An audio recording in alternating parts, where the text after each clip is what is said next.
नमस्कार दोस्तों, स्वागत है आज की कहानी में। आज की कहानी का शीर्षक है मेरी माँ और मैं, और इस कहानी के लेखिका हैं ममता गुप्ता जी। साल 2021 मेरे लिए बहुत ही ख़राब रहा। एक तो कोरोना वायरस और दूसरी माँ की बीमारी। एक साल पहले की बात है। आज अनायास ही आंखों में आंसू छलक पड़े और कलम चल पड़ी जब माँ के असाध्य रोग को लेकर अचानक मुंबई जाना पड़ा था। जल्दी जल्दी सामान पैक कर रही थी। इसी बीच मेरी लाडो बोल पड़ी, माँ कब तक आओगी? लिखते हुए फिर आंखें डबडबा गई हैं मेरी। बोली, पता नहीं बेटा, अपना ख्याल रखना, मैं एक बहुत बड़े मिशन के लिए जा रही हूँ। मन इतना उदास कभी न था, मानो सब कुछ थम सा गया है। बसंत मुझे चिढ़ा रहा हो। भाई भी अपना सारा काम छोड़कर अमेरिका से इंडिया आ चुका था। माँ, पापा, भाई और पतिदेव हम माँ को लेकर ट्रीटमेंट के लिए मुंबई पहुंच चुके थे। सारा देश कोरोना से त्राही त्राही कर रहा था उस समय। बहुत ही मुश्किल घड़ी थी हमारे लिए। एक तो बीमारी और दूसरा कोरोना का डर। माँ को लेकर मैं पूरे 1 महीने के लिए हॉस्पिटल में एडमिट हो गई, कैंसर जैसे रोग से लड़ने के लिए। मुझे गजब की हिम्मत और ताकत आ गई। जबकि मैं बहुत कमज़ोर थी। ढेर सारा खाना माँ को मिला। डाइटिशियन आकर बोली, माँ जी खाना कैसा लगा? तो बोली, ऐसा खाना घर में कहाँ हमको मिलता था, हम सबको खिलाते ही आए हैं। माँ की इन बातों पर आंखें डबडबा गई। डाइटिशियन बोली, माँ आपको ऐसा खाना रोज़ मिलेगा। वहाँ के डॉक्टर, नर्स, सहायिका, सफाई कर्मी सब बहुत ही अच्छे थे। माँ में भी ठीक होने का गजब सा जज्बा था। आराम से ट्रीटमेंट लेती थी। भाई और पापा से माँ को मिलना नहीं था। कोरोना के कारण दूर से ही हॉस्पिटल में मुझसे मिलने आते थे। दूर से ही बातें करते थे।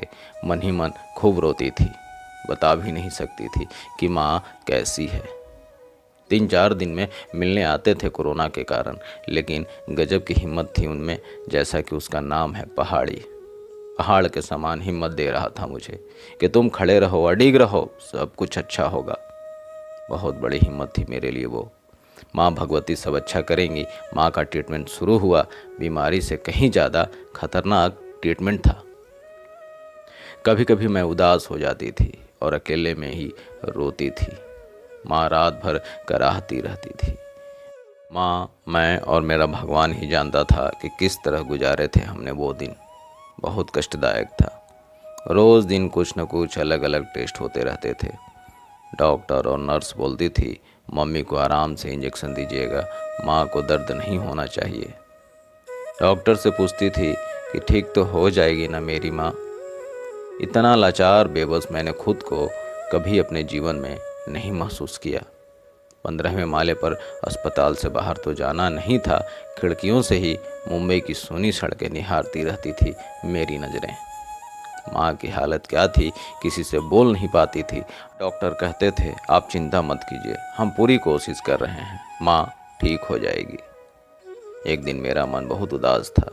तभी मैंने अपनी दोस्त श्वेता को कॉल किया, जो कोलकाता में रहती है। उससे बात करके मन बहुत ही हल्का हुआ और गजब से हिम्मत मेरे भीतर आई। उसने कहा, तू तो भगवान पर बहुत विश्वास करती है ना, सब अच्छा होगा, तो हिम्मत बस रख।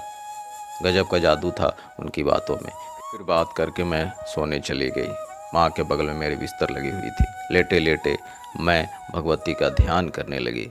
ऐसा लगा मुझे मैं माँ के दरबार पर जाकर खड़ी हो गई। गुफा के अंदर माँ के पास मैया रानी से विनती करने लगी। माँ बहुत देर तक कुछ न बोली। सांची जोता वाली माता श्री हनुमान बाबा को मेरे साथ भेजी।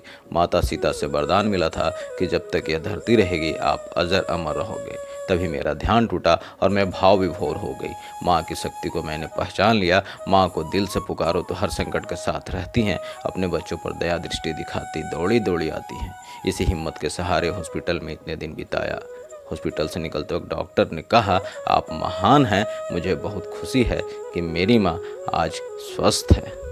मित्रों, यह हृदय स्पर्शी कहानी आपको अच्छी लगी तो चैनल को सब्सक्राइब और वीडियो को लाइक शेयर जरूर कर दीजिएगा। बहुत बहुत धन्यवाद आपका।